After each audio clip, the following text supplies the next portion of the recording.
जय जय सुरनायक जन सुखदायक प्रणतपाल भगवंता गोत्विजहितकारी जय सुरारी सिंधुसुता प्रियकंता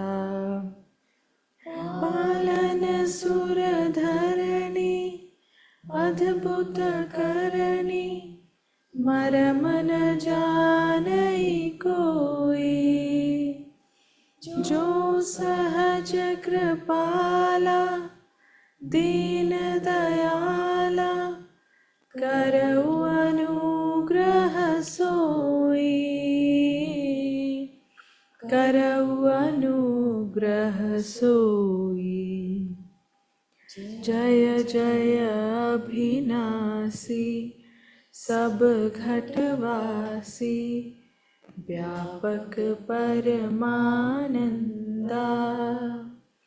अभिगत गोतीतम चरित पुनीतम माया रहित मुकुंदा जेहि लागी बिरागी अति अनुरागी विगत मोह मुनि वृंदा निसि बासर ध्यावहि गुण गण गावहि जयति सच्चिदानंदा जयति सच्चिदानंदा। जेहि सृष्टि उपाई त्रिविध बनाई संग सहाय न दूजा सो करऊ अघारी चिंत हमारी जानिय भगति न पूजा। जो भव भय भंजन मुनि मन रंजन गंजन विपति बरूथा बच क्रम बानी छाड़ी सयानी सरन सकल सुर जूथा सरन सकल सुर जूथा। सारद श्रुति शेषा ऋषय शेषा जाकहु को नहीं जाना जेहि दीन पियारे वेद पुकारे द्रवउ सुश्री भगवाना। भव भारिदि मंदर सर्वविधि सुंदर गुण मंदिर सुख पुंजा मुनि सिद्ध सकल सुर परम भयातुर नमत नाथ पद कंजा नमत नाथ पद कंजा। जय जय अभिनाशी सब घटवासी व्यापक परमानंदा अभिगत गोतीतम चरित पुनीतम माया रहित मुकुंदा जेहि लागी बिरागी अति अनुरागी विगत मोह मुनि वृंदा निसि बासर ध्यावहि गुण गण गावहि जयति सच्चिदानंदा जयति Sachchidananda.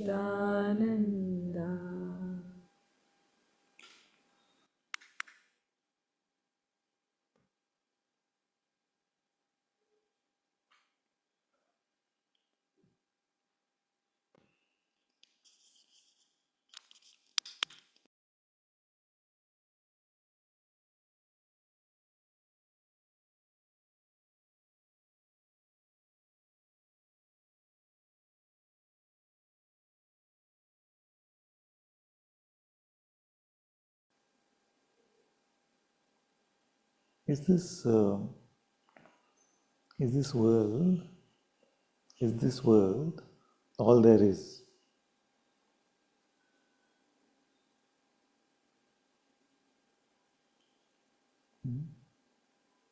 Is this universe of objects, of things, of phenomena, is this all there is? How many feel this is all there is?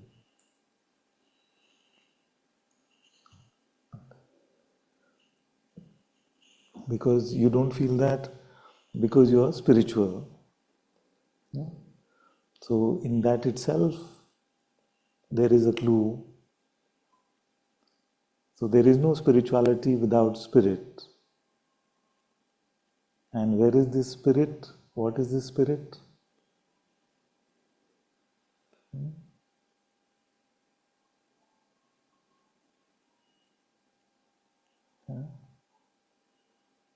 You're spiritual, that's why you're in Satsang.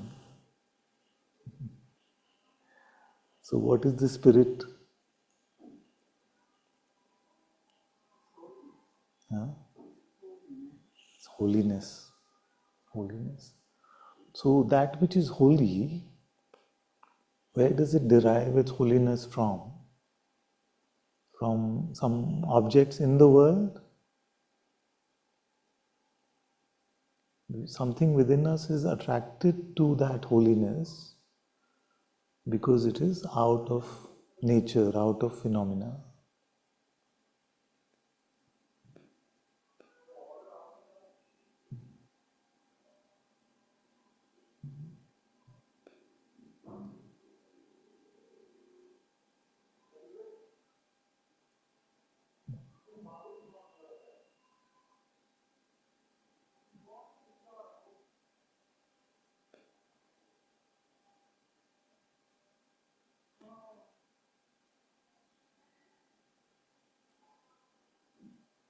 So that which we are looking for, which is out of this universe, where to look for that?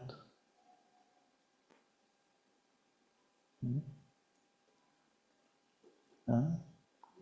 Within yourselves. How can it be that within yourself you can access that which is out of this universe?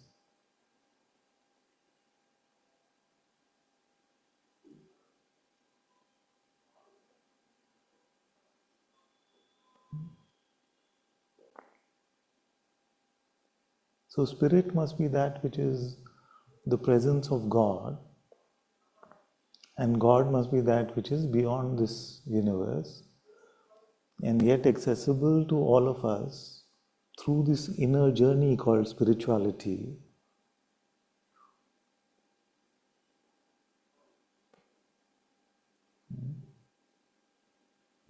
So, is there really faith that there is God?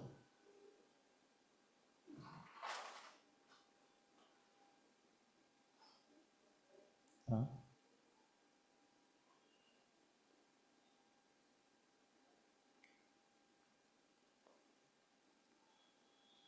Is there really that there is God?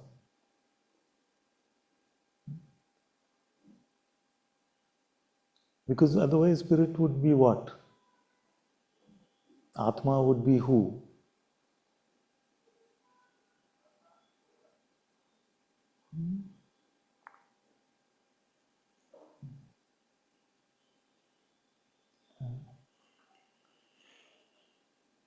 Who would they be without God?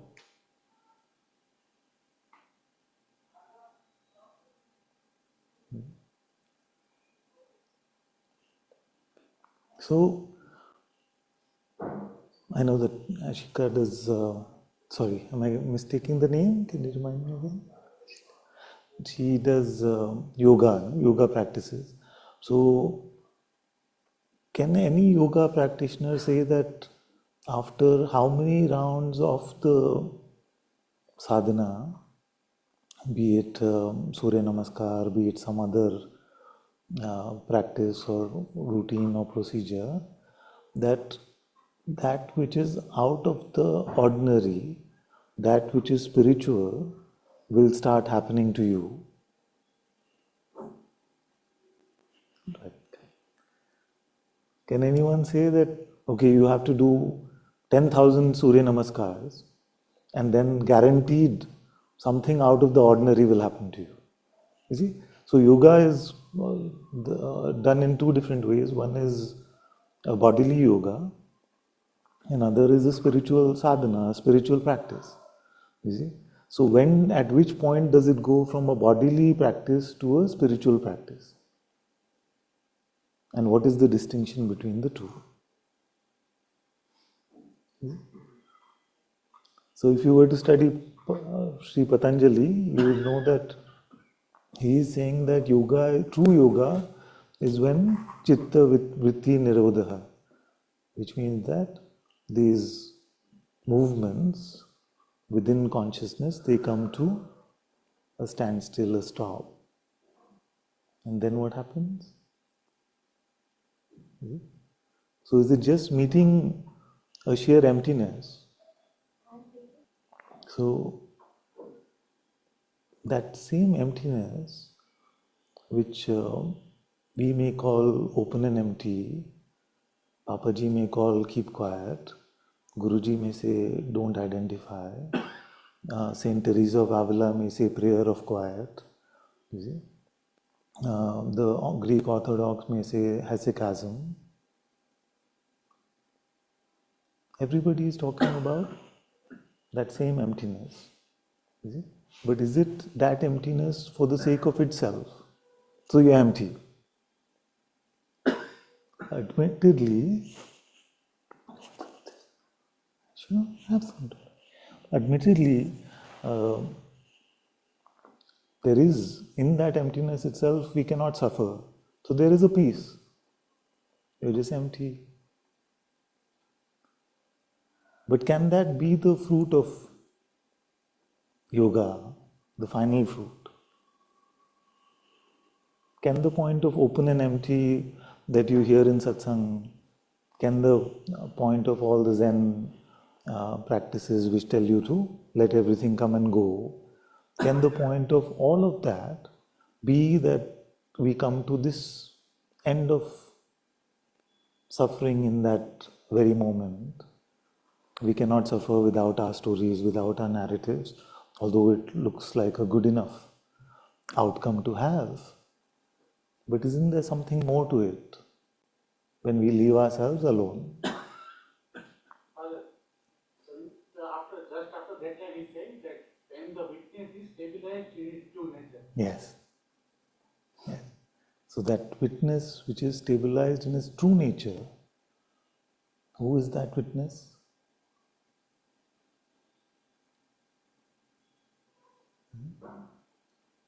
So that witness has to be beyond consciousness, because all the movements of consciousness have been brought to a rest. The witness stabilizes in its true nature. Manonasha, abiding in awareness. All of these things we hear about. You see? But how does that happen just because you are empty? No. You may say you get Atma Darshan, you come to the absolute recognition. How does it happen? Just because you are empty? Yeah.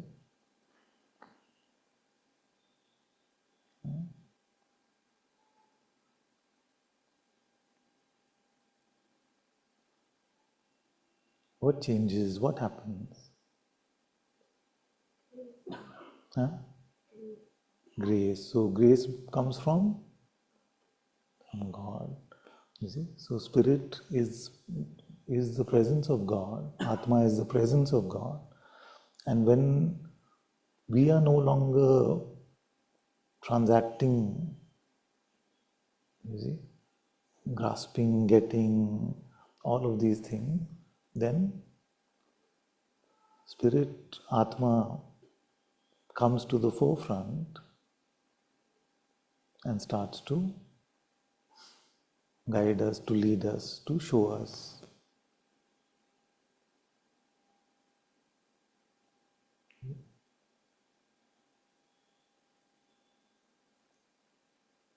So the highest insight is a gift of the Sadguru presence, which is the Spirit. Love is a gift of that same Atma. Peace, joy, kindness, compassion, faith. All of these deepen as we remain empty conceptually. Then He fills our heart with love and peace, with contentment, so that we are able to stay with His holy presence.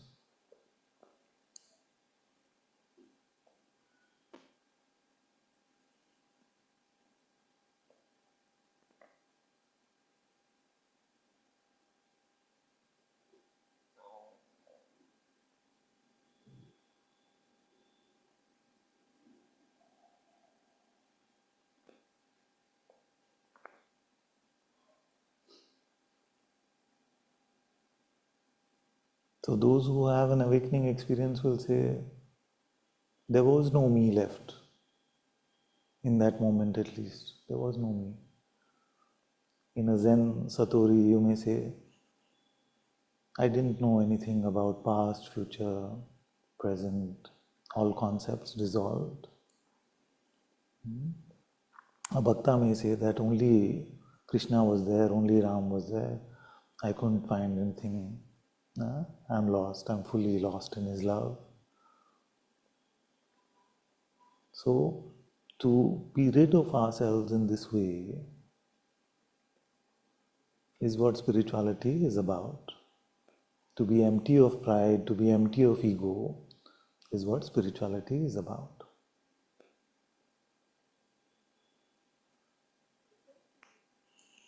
You see?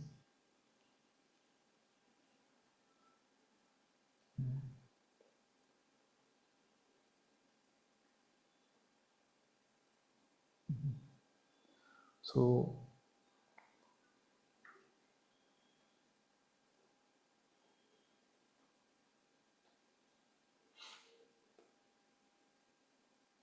that quiet, that empty, that holiness is what I've been calling the heart temple. It basically signifies the place in which it's not a spatial place, but it's a special place where God lives. And of course, God lives everywhere, and yet there is a holy temple within yourself where He can really be found in a beautiful way.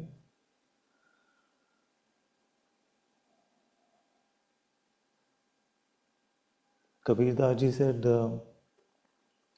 Ghat Ghat Me Ram, which means that within all of us, he was being colloquial when he said Ghat, meaning body, but not really the body, but within all of us is Ram. Saint Elizabeth of the Trinity said that our home, our body, our life is the home of God, or can be God's home.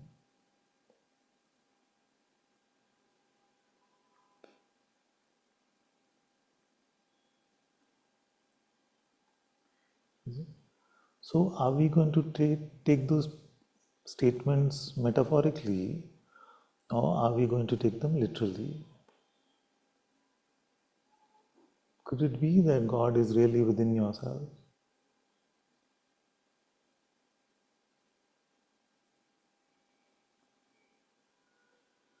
Yeah, say. You want to say? I've been doing yoga daily now, and I'm definitely in that open and empty meditative state more than I've ever been, right? And do you need to be like, I just can sit in that space, and I've experienced it quite a lot where actually time is, it's, it's all kind of, I'm in a bit of a strange zone where I'm not thinking anything, feeling anything. So do when you you're need that? there, you see, something, whatever the practice may be, it seems to pull us in. And when you're there, then do you want to leave? No. You don't want to leave. If somebody disturbs you at that time or you get a phone call, you don't want to hear it. It could be a very close one that you're very fond of, but when you are there, Nothing. Even you my don't children, want your I children also go nothing. with. Yeah. But do you need to have a sense of seeking for beyond that? So, Like for so just bear with me for a moment. So when you're there, what, if it's just a dark, empty place, open and empty, like an empty room, go and sit over there, then why would you want to stay there? Even if your children are asking for you, you say, no, no, leave mommy alone for a few more minutes. You see, what is it that makes you want to stay? yeah, it's almost like I do the yoga part, the asana part, and then when the meditation happens, especially if I get disturbed, then in fact I've explained to my children saying that's like the dessert for me. Like after I go through the whole thing, Exactly. that's the part I That's don't the want to part. miss, right? That's So you've been doing all the cooking, but this is the time when you're actually eating, enjoying the cooking, the fruits of the cooking. The cooking is the sadhana, the cooking is the practice, and that holy time, which I want you to share more about, is the actual eating of the sadhana, the actual enjoying of the fruits of the sadhana that you've done. You see, but what is it? What is that? That's what I'm to me, it's just peace, it's silence, it's Yeah. contentment, there's, So I'm not feeling how the does all God that come element. in that dark, empty place? So if I shut the lights of one room and say, go sit over there, then automatically all these things will come. From a limbo or a nothing, contentment, love, peace can't come.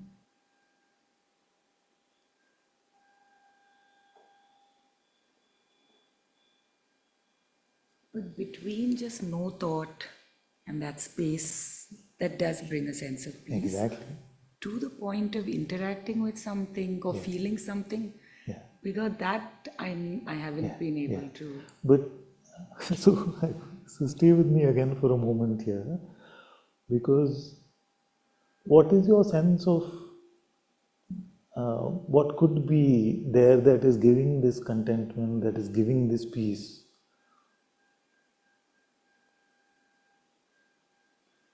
Huh?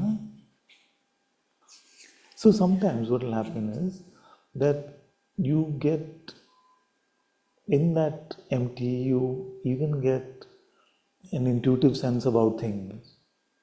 You see? You even get uh, some some sense, some guidance which you would not get otherwise. You see, you feel guided.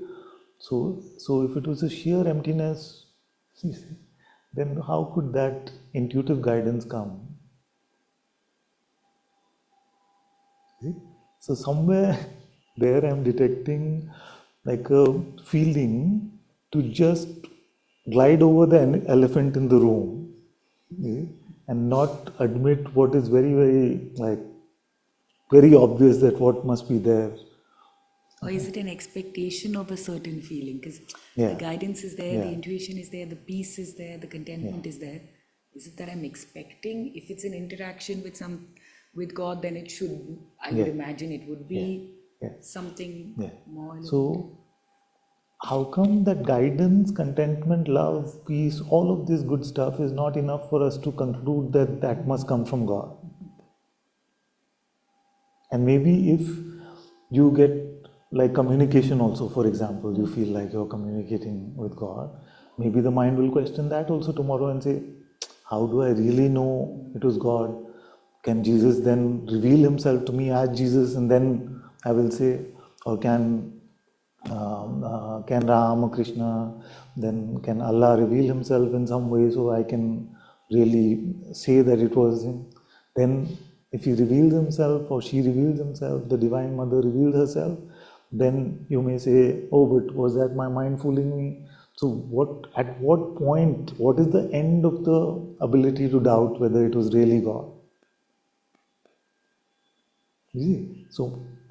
So is there a better explanation for how come there can be guidance, love, peace, contentment, joy, all of this? Or maybe even if there's nothing felt, there is something that doesn't make us want to leave that. That we are willing to put off everything in the world to just be there that additional few minutes. What is that? Like, what could be options?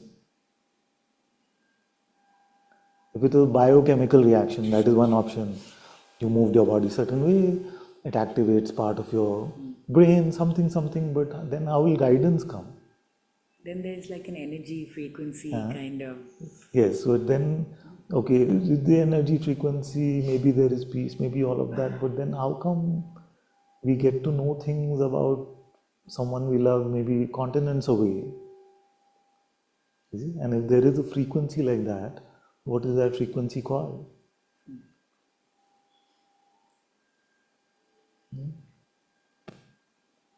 You see? So that which is beyond the natural phenomena, that which is highly intelligent, that which is the source of all love, the source of all intelligence, you see? That which is not in his finality perceivable, he is beyond perception, you see? That which shows us various aspects of himself so that we can form deeper relationships with him, that is the one that we call God.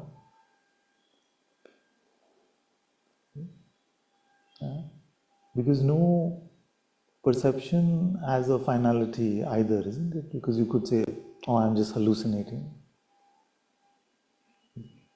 So what does God need to do to prove himself to you? I think it's not doubt, but it's an expectation of, if it's, I guess that comes back to doubt. If it's that, you would imagine it would be this experience that. Oh, okay, let's say it. What would need to happen for you to say, yes, that is God's presence?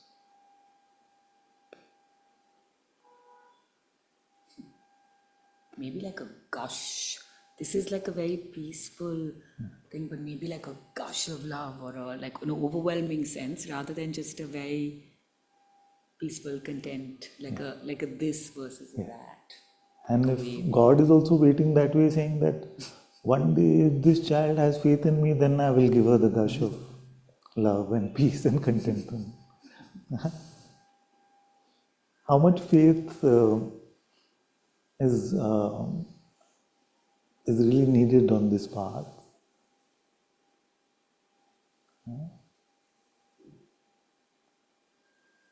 Really, if we just focus on the question, how come when I'm there, even if there is no experience, even if there is just a stillness, how is it that I don't want to leave?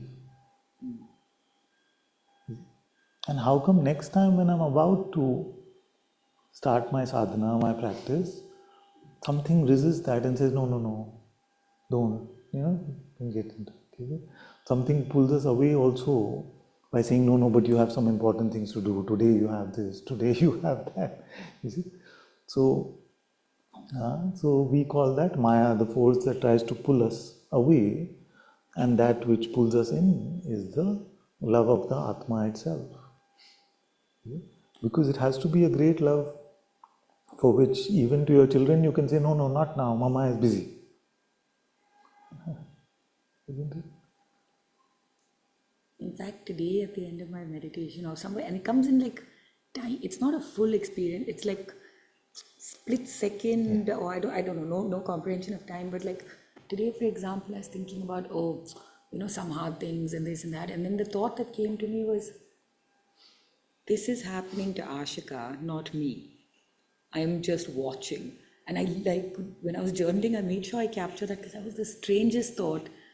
And I didn't understand what that meant till I wrote it down. And I was like, oh, that's with like that. It almost feels like every good, bad is one removed from. That's exactly what. From me, I don't know what me is, but like. That's exactly what yoga is, no?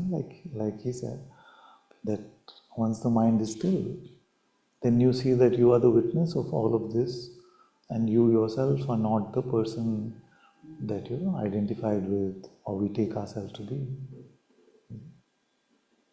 So how is it that this guidance came? Can intelligence come from a non-intelligent place? From an unintelligent source?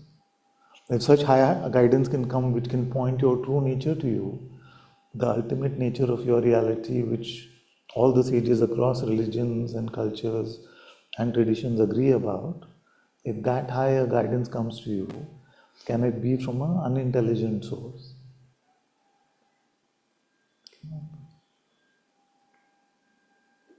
So there's a great mystery, there's a great magic when we come to that quiet place, to that stillness. So how to know whether it is God or not? Stay there more. Whatever you're doing to stay there more, do that more. Because from the closeness to his temple, you will smell the incense more and more, and that will draw you in more and more. And everything that your heart is asking for, he will give to you, but he knows how much to give without making you arrogant, complacent, prideful. Because if I could just close my eyes and every time Ram is just waiting for me, you see, then in a day I'll be so proud, I'll just be like, all of you are fools, I'm the only one. Because you don't see Ram the minute you close your eyes, I see him. You see? So how to avoid that? He knows.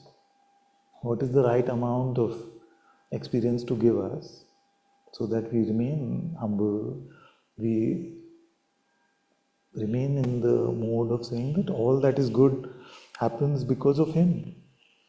Like, what did I do in all of this? I can't create 1 milligram of love without his grace. Do you want the fan on or something? Some of you may be warm or you're good? No?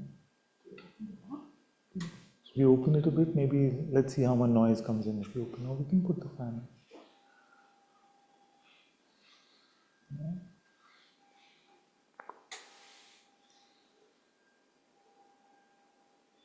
So how to clarify our doubts, how to deepen in faith? By remaining closer and closer to him. When are we close to him? When we are empty of ourselves, empty of the me.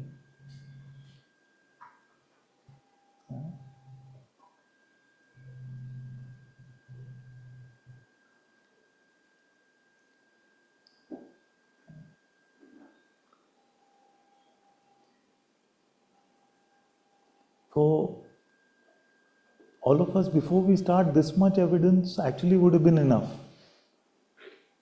of God's presence. You see? But because the doubting Thomas is in our head, you will say, but if it is really God, then why can't it be some fireworks, some explosive thing? Then let that doubting Thomas answer, where does the guidance come from? Where does the love come from? Where does the peace come from? Is it created biologically?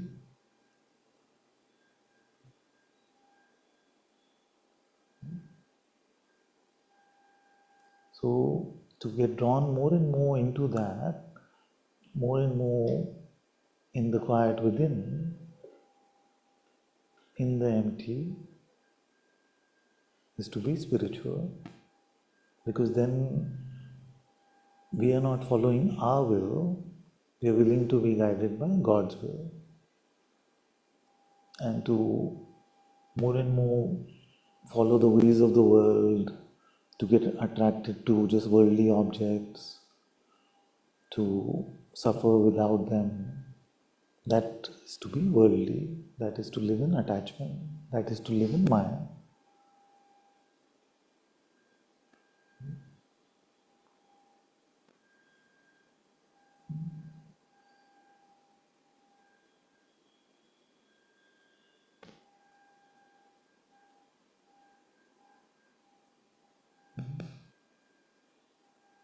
Whether you do the inquiry or you are a bhakta,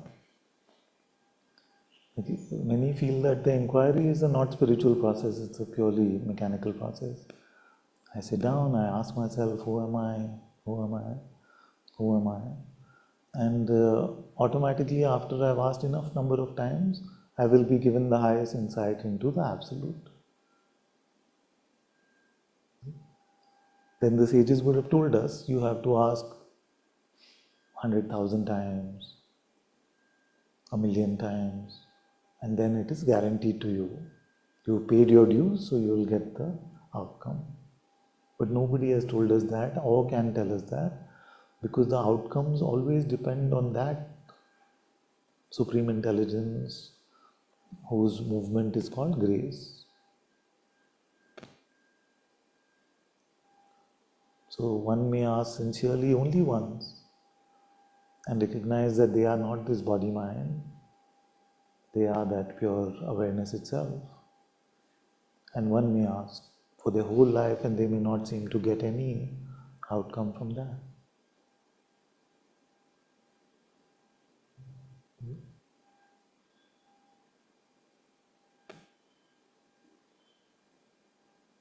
So who determines these things? That is the Supreme Intelligence of God.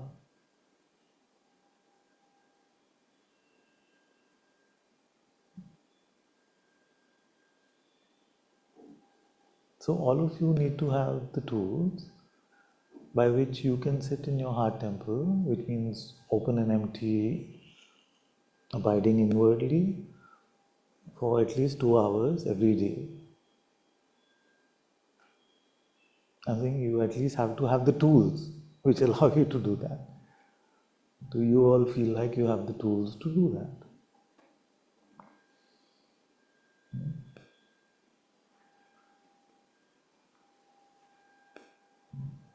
Whether you're using the tools or not, that is secondary.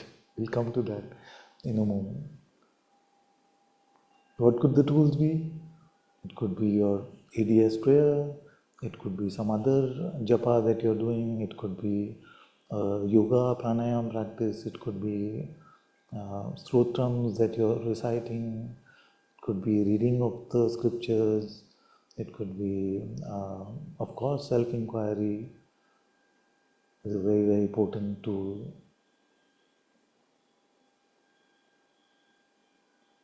But you must know what the tool is for, because otherwise, like Ashika was saying, that you may just end up cooking and never eating what you have cooked. So you may feel that to do 10 malas is enough.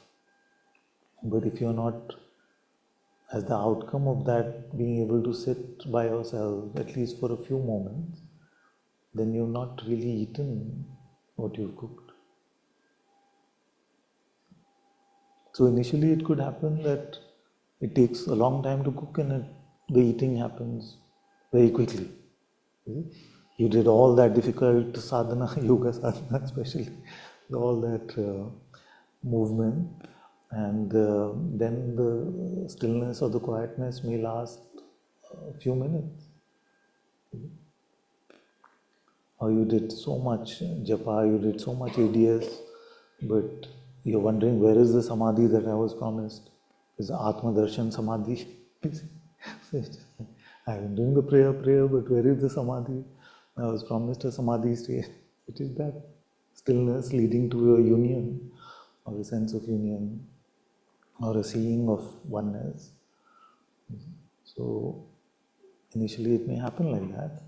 Then as you progress and you deepen in your love and faith in God and your patience, humility, all of these things, then you may find that cooking could become very quick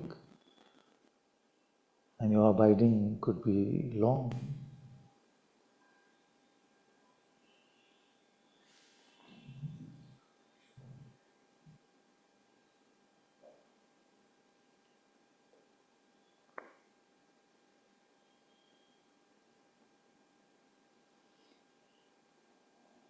And that all of us have to admit that this is the holiness within ourselves.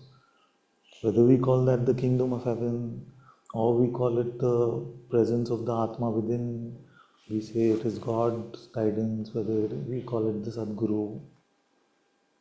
The terminology doesn't matter.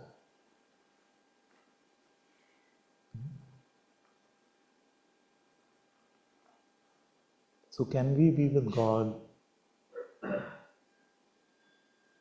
for at least 2 to 4 hours every day?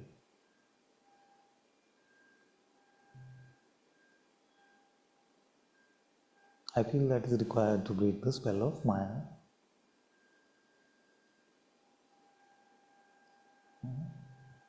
It may not be enough, you see? But my feeling is, and we can't generalize for everyone, but for most of us it is a requirement.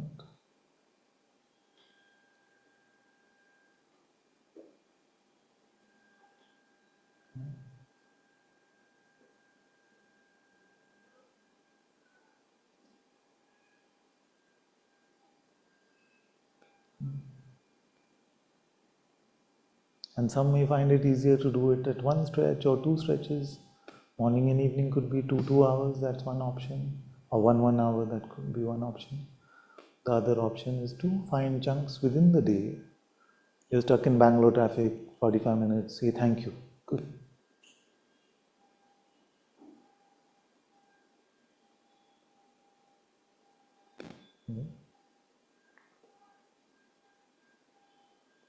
Life gives you the right opportunities. Without having to run away from life or become an escapist, it gives you the right opportunities. And when you know that you're running away from life or becoming an escapist, that is when your heart will guide you.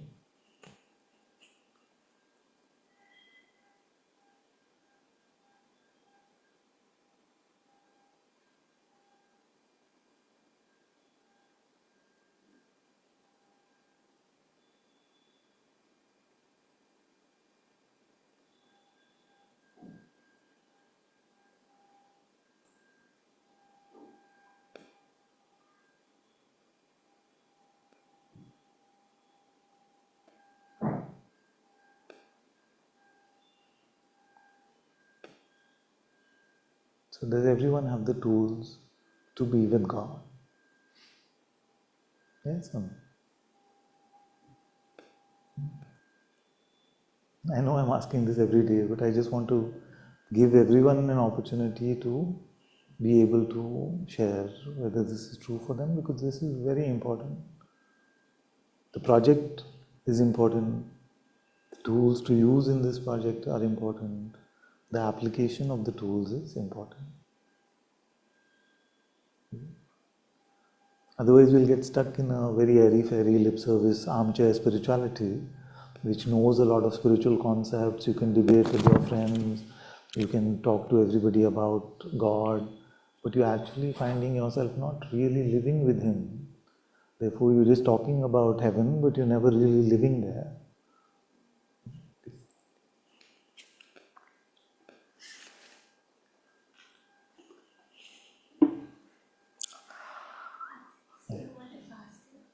No, you haven't?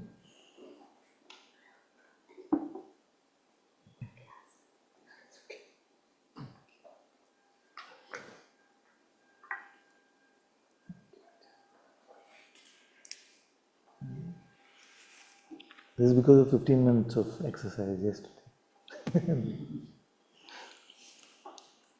Guruji, you mentioned that the heart will guide you whether you're escaping from life. If I understand you right, you meant that uh, whether you are taking the refuge of God to escape life. Did you mean that? So, sometimes mind also use that as a trick to say that, you are doing that, doing this. So, That's why I said the heart will guide you. yeah, so in my case, I'm not sure if my heart is able to guide me. So what I think is that I should just risk it. Your heart is always able to guide you. Maybe It takes time for us to be able to listen. Yeah, so until then I should just risk it. I mean, even if the Until mind is... that, you must just risk it. Exactly. In the sense that just let go of everything as a narrative, as a thought, as long as you are clear that it is, till you come to a point where it is clearly coming from the Atma's guidance within, the Spirit's guidance within. By risking it, what I meant was that even it hurts my personal life or work life, I should have the strength to risk it. Whatever it takes. It will seem absurd, it will seem risky, but no risk, no faith. Even when you follow your heart, the mind will still come and doubt it. So you still have to have that ability to take that risk. You see, your heart is guiding you, but your mind will say, no, not really. Really? That's what? No. You see? So you just have to say, my heart is for God, my life is for God.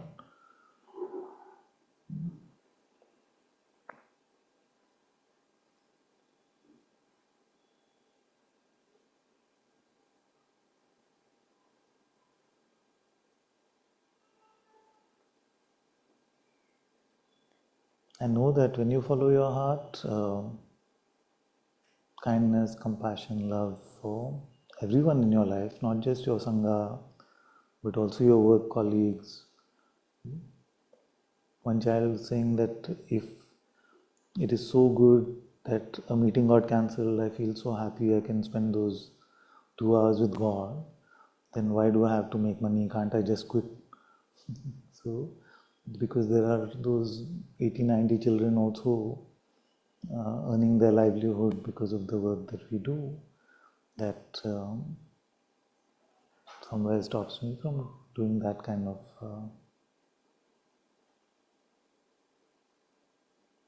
so God's grace has to take care of all of us together.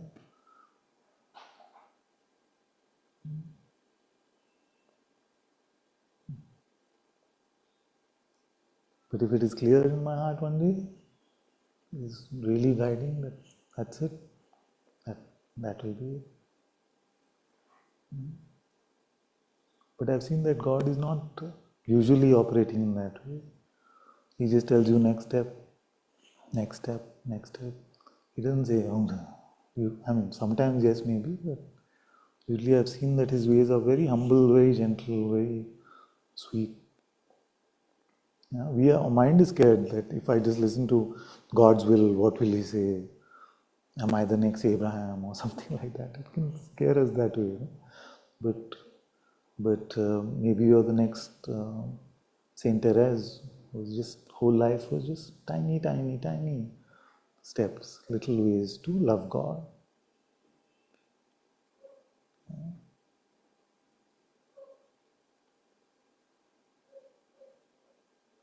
In the human condition, there's a lot of attachment to heroism. For heroism, we may end up doing something which may seem very sacrificial, and all of those things. That's why maybe God sometimes shows us how to be loving in very small, humble ways, so our pride doesn't start to take ourselves to be a hero of some sort. Because spiritual heroism can be a very strong form of pride also. For God, I am doing this for God. That's not it. God is doing everything that is good. So there are so many pitfalls of pride along the way that we have to just rely on our humility and prayer and sadhana to guide us again and again every day.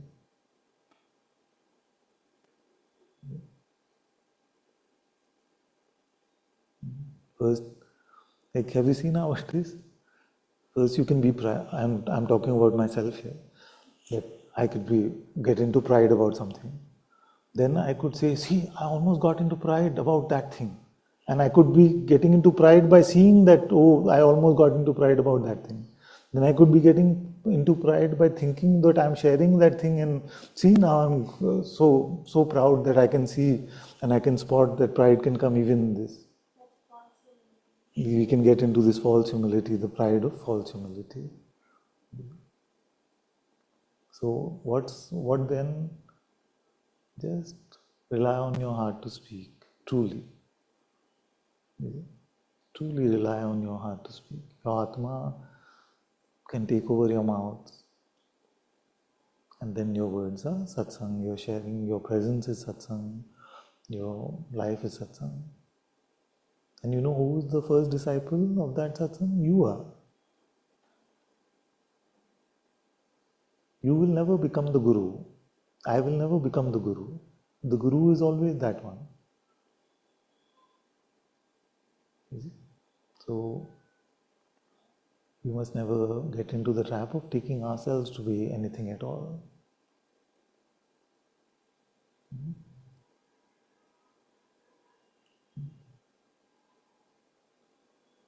So do we know how to be with God?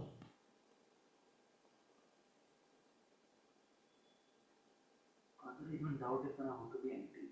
When I'm empty, I won't identify. Let's hear it again so everyone can hear. Where's the mic?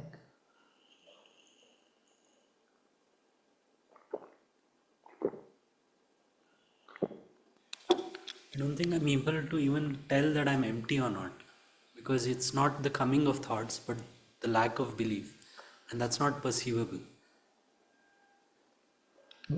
In your prayer or after your prayer, does something out of the ordinary happen at all?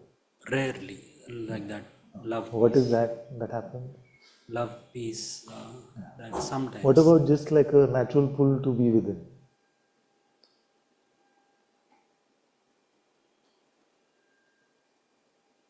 I think you're using the word within in a different way, like. Yeah, just a natural pull inwards or whatever, like out of, not in this world. You don't mean just closing your eyes, no? So once you close your eyes, then do you want to leave that immediately or something wants you to stay? When that love piece is there, I want to stay, but many Okay, times. close your eyes now. You want to immediately leave? No. What is keeping you there? This is something perceivable, that sensation. Okay. What is the source of that sensation?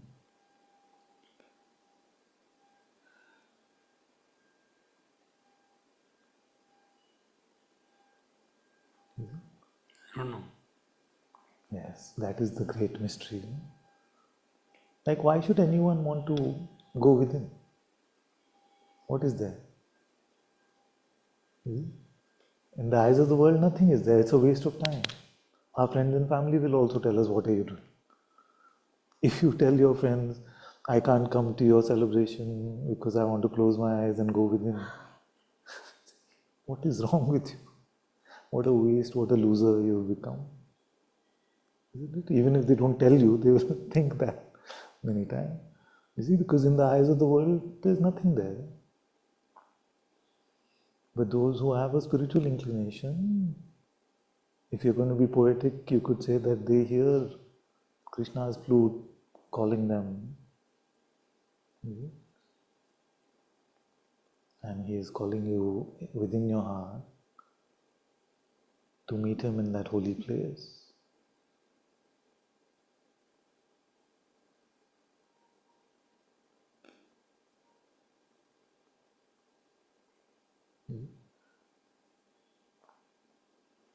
And the part that wants to stay with the one in love with God, like a gopi. And the one that wants to run is the one that is scared of God, which is in Maya's hypnosis. Scared of dissolution. No? Love gives us the fearlessness to embrace dissolution. In love, we just want to dissolve. We want only the beloved to be, not ourselves. And Maya makes us want to make something out of ourselves. So between these two forces, of Maya and Atma is our human condition, human life.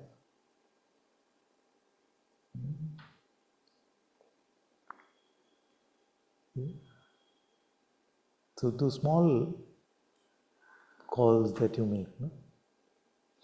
Like I read something very beautiful yesterday from Saint John of the Cross. He said that how to tell whether this is a desire or it's really auspicious. Very simple thing. He said, is this for God or is it for me?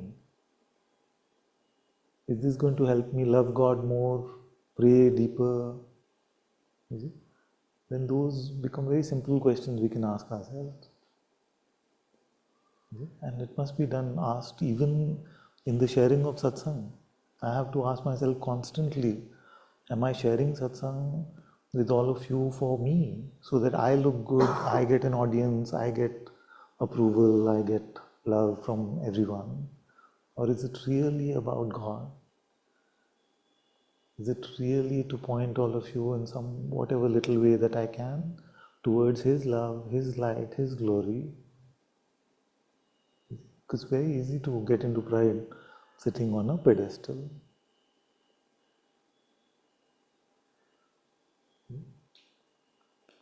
And if you start asking that question, is this for me or is this for God? You will see you will have more than enough time for prayer.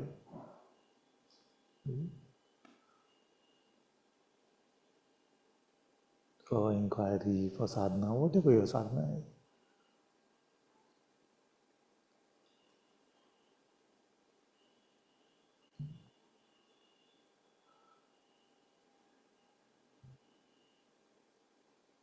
Yeah? Right? You can always ask everything, don't you?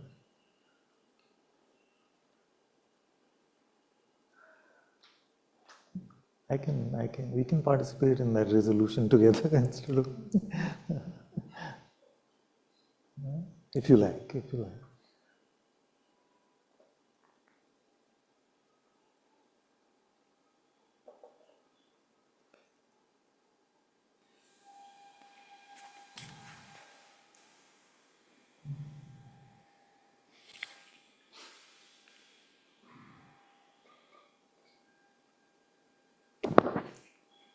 I was just reflecting on parallels because it's been so long since I've come or even thought about any of this. So I was just reflecting on parallels in what you're saying and what I've experienced. And quite honestly, I had almost taken out this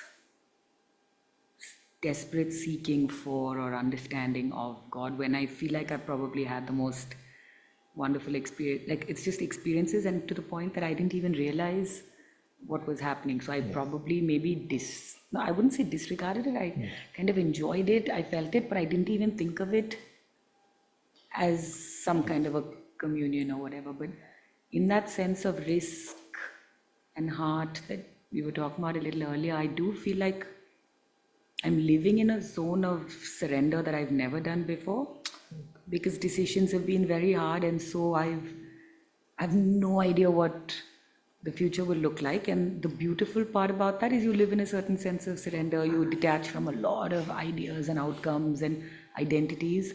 Right.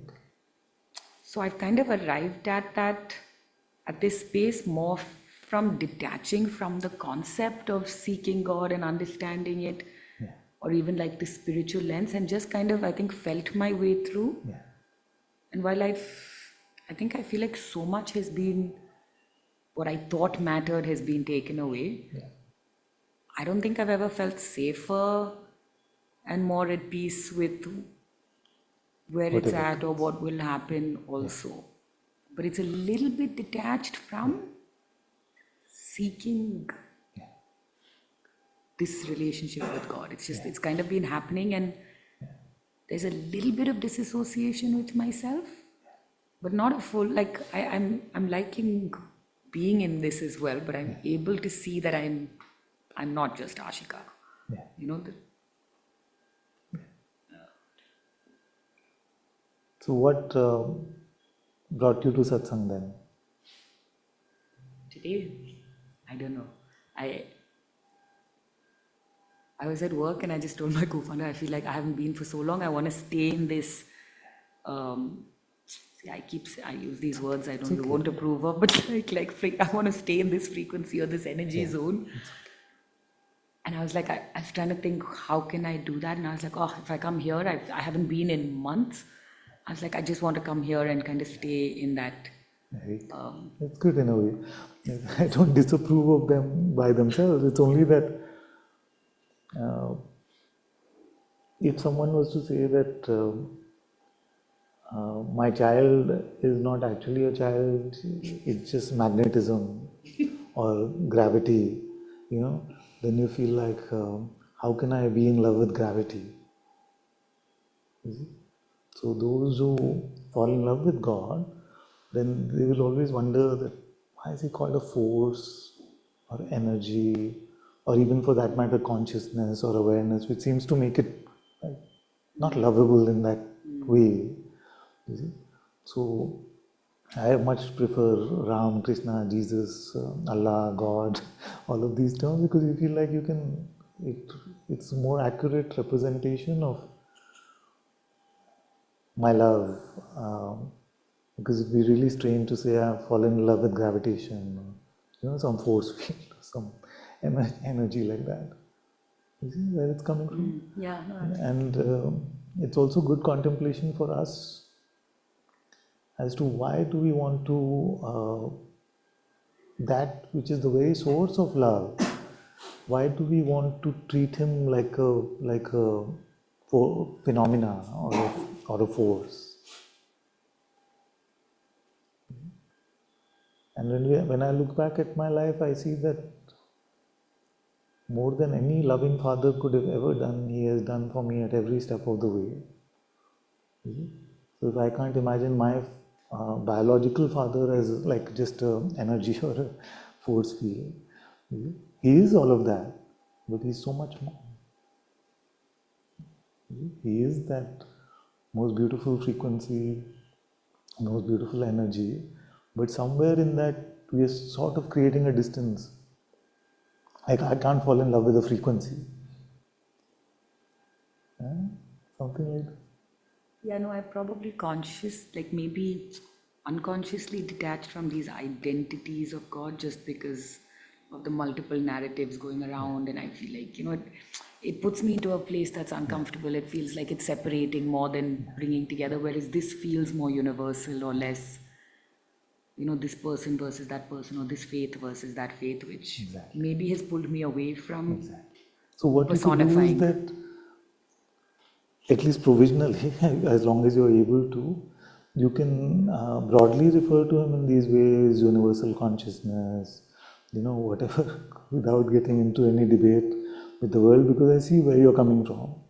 But at least for yourself, don't deprive yourself of a very loving possibility there. And he's willing to reflect whatever construct. So for me, the highest way of relating with him, or the most useful way of relating with him, is a father, as a holy father. I'm also now falling so deeply in love that I'm starting to see how he is my beloved as well. So, and I know in my heart that he doesn't, because he is so much bigger, broader than I am, these constructs are not so important for him, but they're really helpful for me to be able to rely on him more and more, to love him more and more. So I'm just saying that as long as it is for external consumption, because you don't want to get into any debates and this sort of, there's so much worldly conflict about God, so that's fine. But inwardly, whether you love him as a child, whether you love him as if he is your child, whether you love him as if he is your beloved, or whether you love him in any sort of as your best friend, Sakha. Yeah, I think a lot of internal resistance has come up. Even this reference of God always as he, it's something I really struggle with. I'm like, I don't I don't know if there's a gender involved in this. It feels bigger and greater, but the I'm reference looking is. at Ria also. Ria also said that just the other day. So, Divine Mother as a Holy Mother, let's have one satsang where I only refer to her as she. Yeah? Which is, I guess, is traditional language, but I would be really foolish if I did not consider her my mother or my beloved in that holy way. Every time I say she, because I tell my daughter, I'm like, it's a creation energy, it's the energy of nature, it's a nurturing, loving energy, and that tends to be feminine qualities, not female. Or she keeps telling me no, mama. She's like 7, and she's like, no, mama, it's not male or female, it's more than both of. It's neither. She says it's more than both, or it's neither of. But the minute I try and put it in, personify it, I feel like all these internal resistances and questions start. Yeah. It happened here because in my life it has been about Ram, Krishna, Jesus, so then it comes in that way. But in your life it could have been about Durga, Kali, Lakshmi, Saraswati, Mother Mary. Because whether we like it or not, can we really, I don't know if I shared this with you, but if I said to you, Ashika, I know someone who could actually be your best friend. And you say, can I talk to them? Can I talk to her? And I say, no, not really, you can't talk to her. Okay, then at least can I see her photo? Can you introduce me? And I say, no, she's just a frequency. No, so like, how can I be best friends with her if she just, I can't talk to her, I can't meet her in any relatable way. As open-minded and broad as we may make ourselves out to be, in the human condition we need at least one construct to be able to embrace. So, although in our deepest insight we realize that he is the one beyond all, she is the one beyond all constructs, but the falling in love aspect with God, which is so important, these tools are very helpful. These tools are very helpful and you will find in your heart that she reciprocates. You could come up with your own construct and say, Jesuram. Huh? I may get in trouble for saying that. But you say, Jesuram is my God. No? And you start to love God in that way. Or you may say, Merita, Mary and Sita, some construct. And you just start loving her in that way. And you will see in your heart that there is more reciprocation that we could ever find from a human relationship. More blessing, more holiness, more sense of being looked after, carried in her lap, in everything. So it is my encouragement that because of whatever reasons of the outside world, don't deprive your insides of that possibility of a deep love for her. Yeah? And even if the way of relating is not yet clear, it's fine. Because in spite of whatever else I may say, my highest love is the nirguna nature of God, the nirguna, the sheer absoluteness of her presence, her reality is the deepest love of my heart. But could that have happened in my life without the love for Ram, Krishna, Jesus, Allah? I don't know. Possibly, maybe. But if somebody was to say that take away because the highest is the nirguna, then take away your love for Ram, no chance. No chance.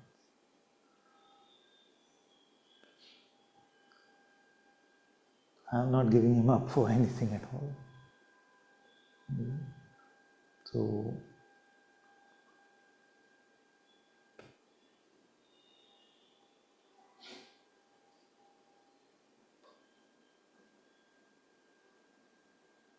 he himself shows me what he is, that actuality beyond shape and form, as sheer formlessness. He shows me his reality, and yet he is my father, he is my beloved.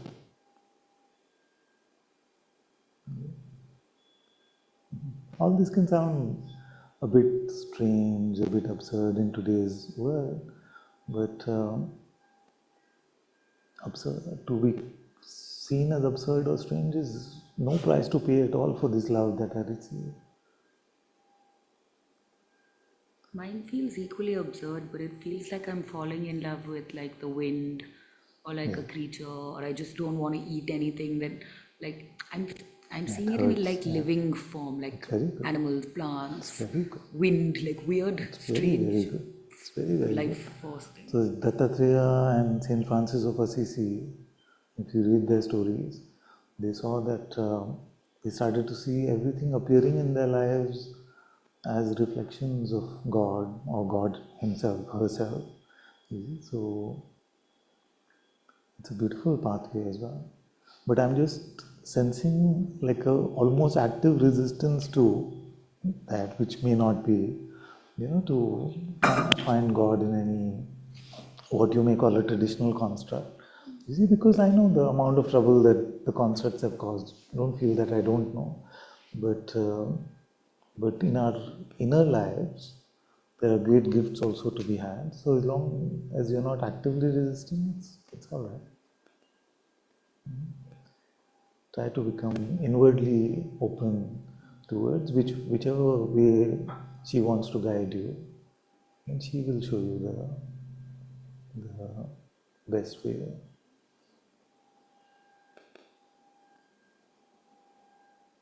Unless we have, like in my life, whatever little learning I have is that it is very easy to close myself up. Especially because I've been sharing satsang now for some time, children have been coming for so many years. So it's very easy to lose the beginner mindset, the openness. You see? But I see the grace of that where every day I discover a new treasure,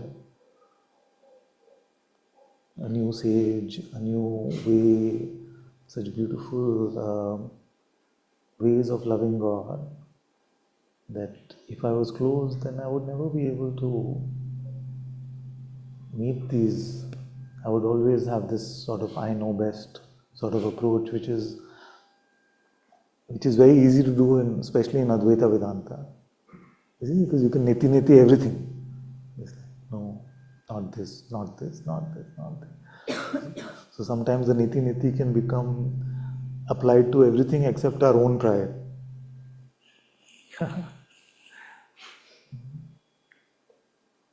Everything except the niti itself.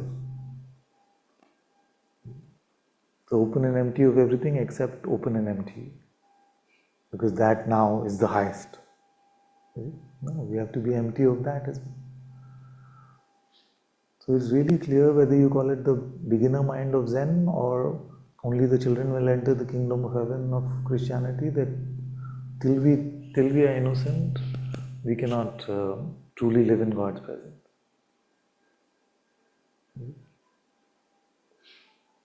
I feel I've confused everyone enough. So, how to make it simpler? If your intention is to spend 2 to 4 hours with him every day, then all the pathways that I've been talking about will open up. Because if you're proud, try spending 2 hours with him. Not going to happen. You see, it just won't happen. If you're selfish, it's not going to happen. If you're just me, not going to happen. So that attempt to spend a large part of our day with him clarifies everything to us. When you try to pray, what comes to the surface very often is my foolishness and my pride and my resentments, and all those things come to the surface.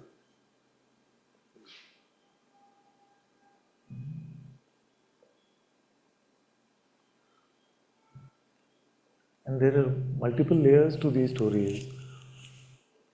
So when Jesus told Matthew, go mend it with your brother before you pray, come to pray at the altar, then that is what he's saying. He gives you, he shows you what needs to be worked on, where pride is still hiding.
You want to know what is Maya in your life? What distracts you in satsang? Maya in your life.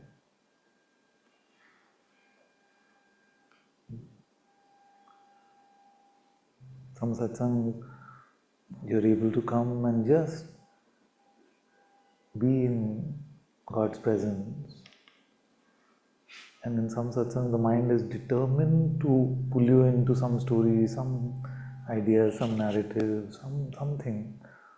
So that is where Maya is getting you.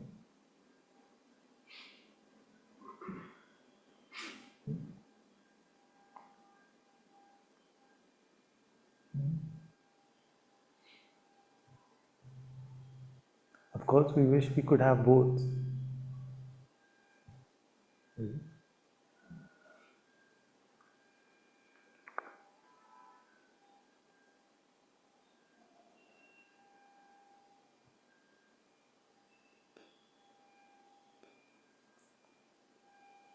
The funny thing is that why are we chasing this world?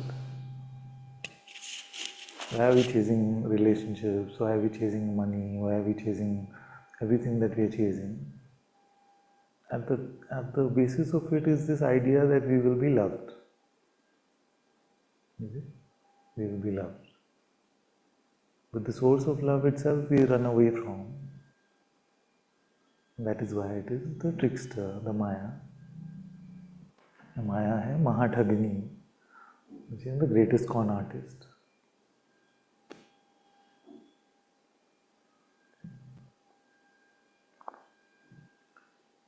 So you ask anyone, would you have, well, they may answer if this way, but it's worth exploring. If I said you could be the king of the world, you could have everything in the world, but never have love, then what would you pick?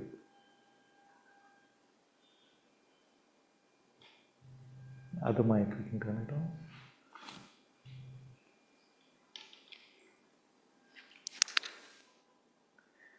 So then what would we pick? I don't know what we would pick actually, but if you ask those who actually have a lot of money and say that if you had all this money but no love, what would you pick? So we have this thirst for love, longing for love, longing to be loved. And we think we'll get it from the outside and that will fulfill us in some way. But the fulfillment will only come from within. Even when it seems like it's coming from outside, where is it actually coming from? You feel like I'm in love, so in love, so in love. But that love is coming from where? Nobody is sending you frequencies of love. It may seem like that. But actually those frequencies are coming from within.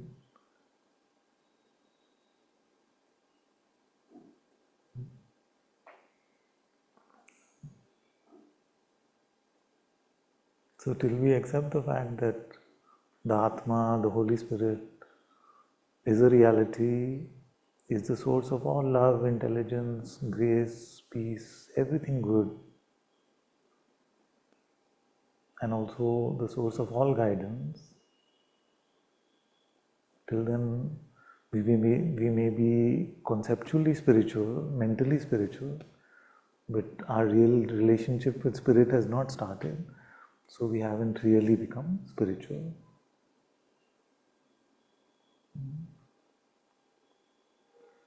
And once you get into the discipleship of the Atma, then our life is really transformed. It doesn't mean that there are no difficulties that come. Difficulties will come. Maybe even stronger difficulties will come.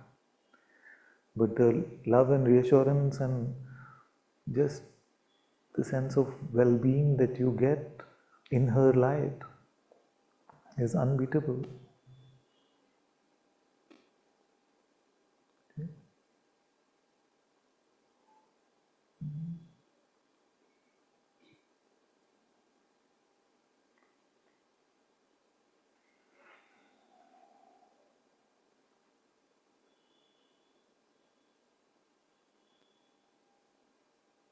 And once we come into the discipleship of the Atma, that is when we are starting to follow his will. So Nanak ji said, Hukum Rajai Chalna, Nanak Likhya Naal, which means follow his command. That is my highest teaching, Nanak ji said.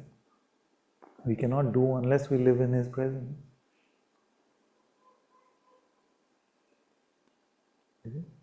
And then the scary statement from Lord Jesus is there. He said, then if you say to me, Lord, Lord, I will not recognize you. You know this one?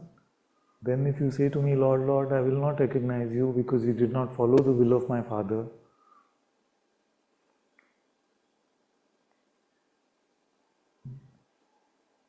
So the time to follow his will, the time to live in his presence is now. All the sages across religions, across traditions have told us.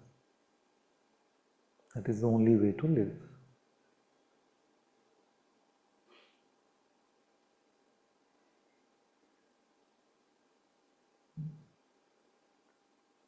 So first, start spending more time with her, and then her will follow.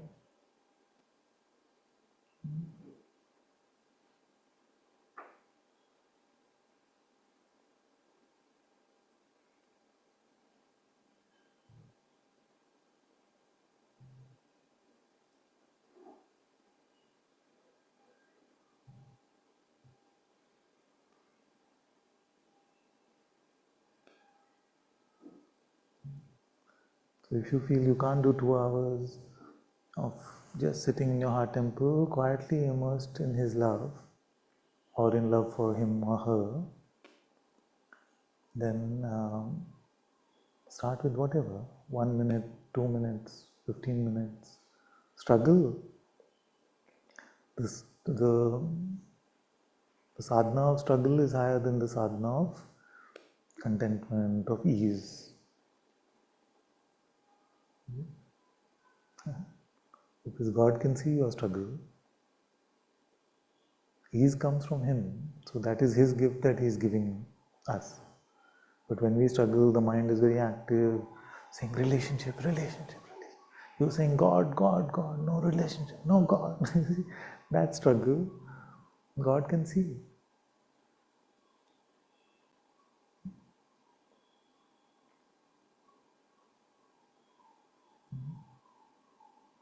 What was the question on special relationship? Who had asked? Somebody had asked, no? One of the groups. Huh? What is it you remember? Can you read? Okay, we'll see. Spend more time with God than my wife. Huh? Spend more time with God than my wife. New Year. Is that what you're talking about? Was there something like that?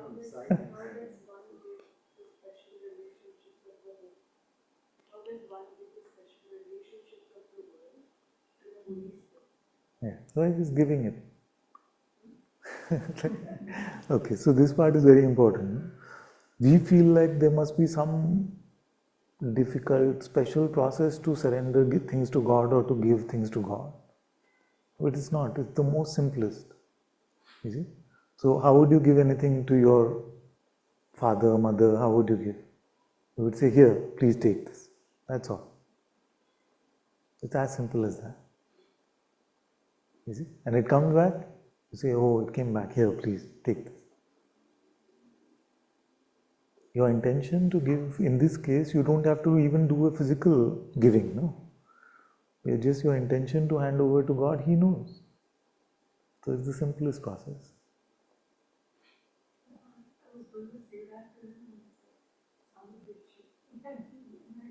Yeah. No, but this, which seems so obvious now, it's quite something to explore, no? Like, because our minds go towards complexity, you see, but our hearts move towards innocence, it takes a lot of learning to come to simplicity, to say, how do I surrender it to God? It's not a difficult process, it's actually to say, I surrender. That's it. Mm-hmm. Mm-hmm.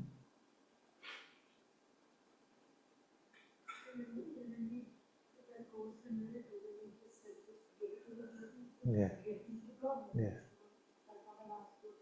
Yeah. Yeah. Yeah.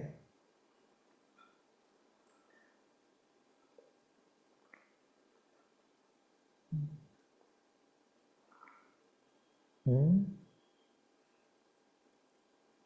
What are you swallowing?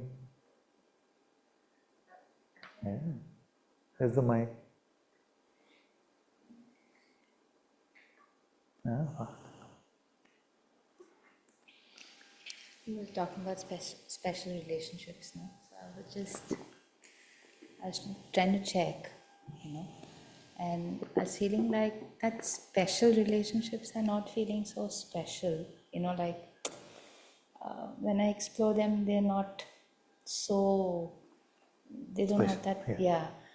but if I have to give up my will and do His will, and at that point in time there is that, like I feel like I want to do it my way. Yeah. That's the time I struggle a lot, Otherwise, like other times there's nothing really exciting about. It could be any like apart from with probably the guru, it's not feeling like so. So, how would we look at a special relationship?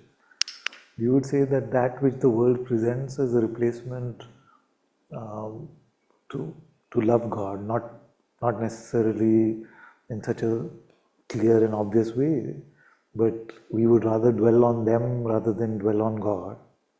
That's a special relationship. So, but the good news is that if you love God, you stay with God, then our love naturally reflects in all the relationships of our lives. You see? It doesn't mean that it becomes robotic and it becomes just generic. You see? But that love knows how to flow in every direction in its own unique way. You see? So just keep God is special. And from there all relationships can become holy, can become auspicious. But when we pick our will, no, actually, can't I have that also and God also? See, but in our grasping, we can't hold God.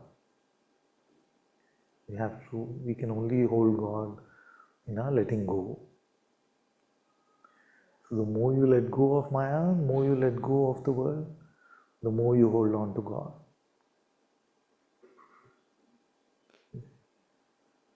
So all that, what is a special relationship that we feel like I have to grasp tightly? Just let go. That like the minute I want to hold something tightly, I know that it's not coming from my heart at all. So, but at that moment, Father, that all kinds of logic goes out. Logic, Everything. fear. Yeah, so it's like trying to bypass it somehow, like कैसे मैं अपना जो whatever I want मैं कर लूँ ताकि like I can everything, all kinds of pride, lies, deceiving myself. Self-deception. Yeah. Self-denial and deception, which is actually the bypassing. No? The self-deception is the bypassing. No? But many times it can feel like using God, we are doing spiritual bypassing. No, in being with God, we are so forced to be so open to everything. We are just open in our acceptance of everything. We are meeting everything, not bypassing anything at all. It is in the ways of the world that we actually bypass our very core, what our heart is telling us, the love in our heart. We are bypassing all of that to cling on to a worldly sort of narrative. So that is the real bypassing. Isn't it? Like you can't be with God and bypass anything at all, which doesn't mean that He doesn't give you comfort, rest, reassurance. Maybe that's what Maya hates. That how could God's presence provide that comfort and rest and reassurance and love? And this big problem is happening in your life. That sounds like spiritual bypassing to me. This kind of thing. It is possible to do spiritual bypassing just conceptually by saying, no, nothing is happening to me, I am the self. You see, unless those are just pointers which bring us to the looking, if it is just mental blocks, mental Advaita, you see, then they can be used for bypassing, of course. But the path of being with God, living in His light, we can never get stuck in any bypassing. Because we have to meet and transcend everything to be with Him.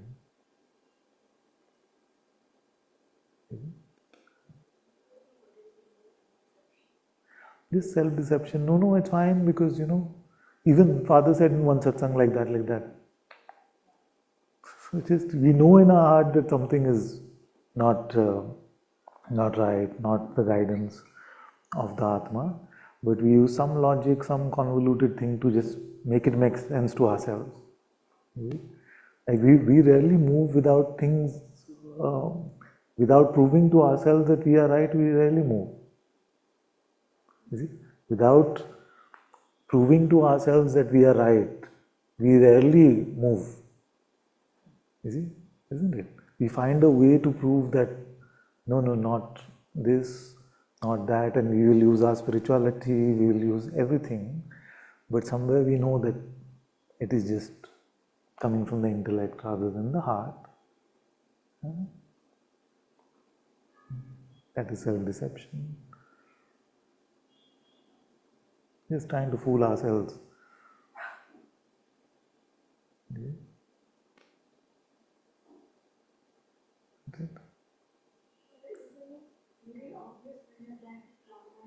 Right. Yeah. Of course. Of course. Of course. Not just, so one is the feeling of anger, second is the expression of anger. And in the expression of anger, especially, we feel like not just am I right, I have to do something about it because God won't. You see? Because God won't. Or his way takes too long, so I need to take matters into my own hand. You see?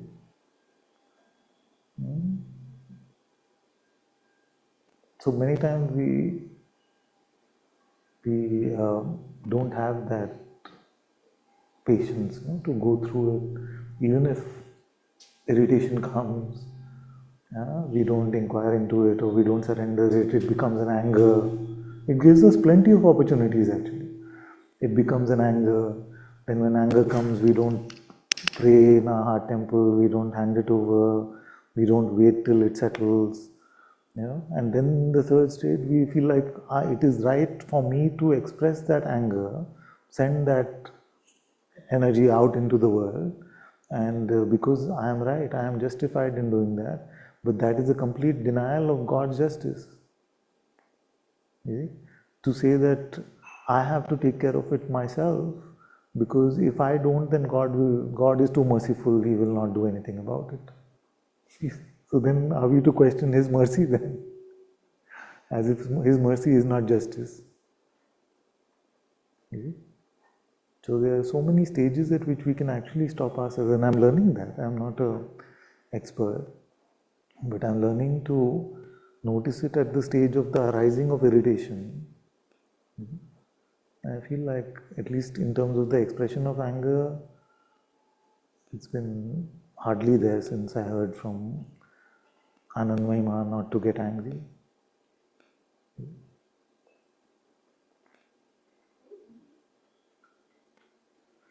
Actually, what I wanted to ask was that I can't deceive myself at that moment, when I'm actually feeling angry and I'm like lashing out. I can't, if I know that I'm not supposed to be angry, like you said, then I can fool myself and some others. Okay, so when you get angry, can you go to a room and shout into a pillow or something? No, what is that self-deception? I can't fool myself at that time that I'm angry. I can't pretend I'm not angry. Yes, exactly. That's what I mean. And other things I may pretend, I'm so generous, all nonsense. But here I can't pretend in that situation. But then when you're trying to do like all that you said, you surrender it and you inquire or whatever, all that. When we are angry in that way, Yeah. I feel like 99.999999% of our anger is not a holy anger. You see, I wonder whether any of us have actually, even this one, has ever experienced that holy anger. So let's not just presume that, it is the will of God for me to be angry right now. We must never get into that. We must never say, this is just Shiva energy that is playing out through us, and we are that special that Shiva will come and do a tandav using us. We are nowhere like that, so we should not fool ourselves in these ways. I'm saying all this because I've done all this in my life, so we must not fool ourselves in these ways. And if we are angry, we will notice that we are disconnected from God in our heart. That is simple enough reason to not do it. And after you express your anger, it takes a long time to recreate the connection with God. Isn't it?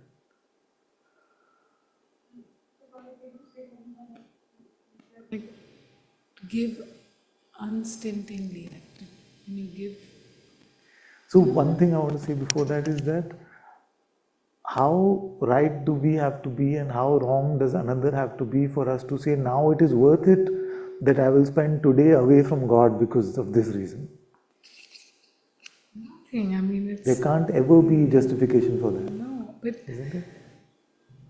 yeah. I What is actually, your recovery time on average from anger and connecting back with the holy presence I am in your heart? So all of you. takes a lot. Takes a while. Yeah. Takes a while. Yeah. So why put ourselves in that hellish life?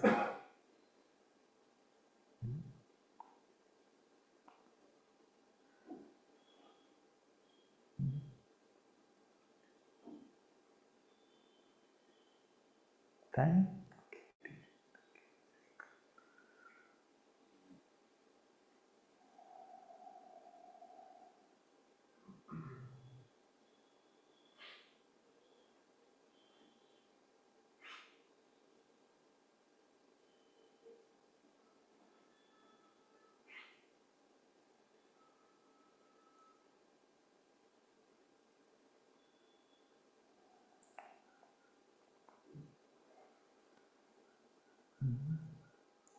I should start speaking a little less than I do.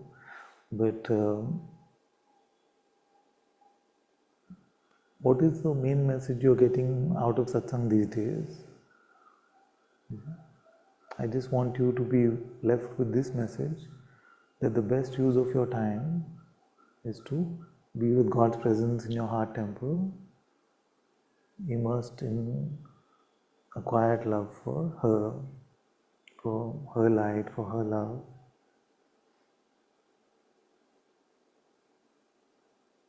And just your intention to be that way as much as possible will fix everything else in your path.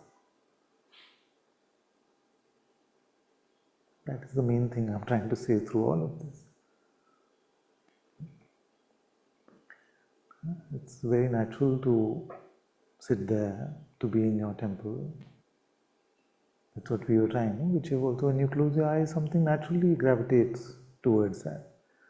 You just have to follow that holy calling from your heart.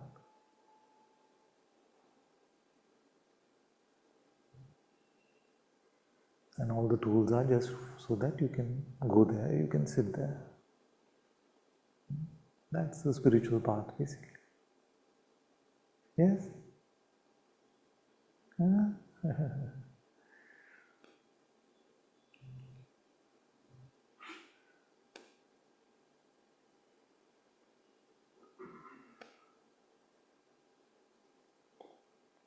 Celebrate the good news that you can be with the highest one.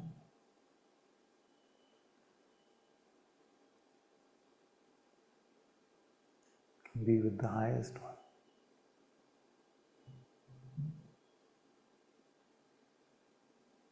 The Guru of Gurus, the love within love itself, the light of the purest intelligence, the highest insight, the one for whom these universes he makes are just tiny grains of sand.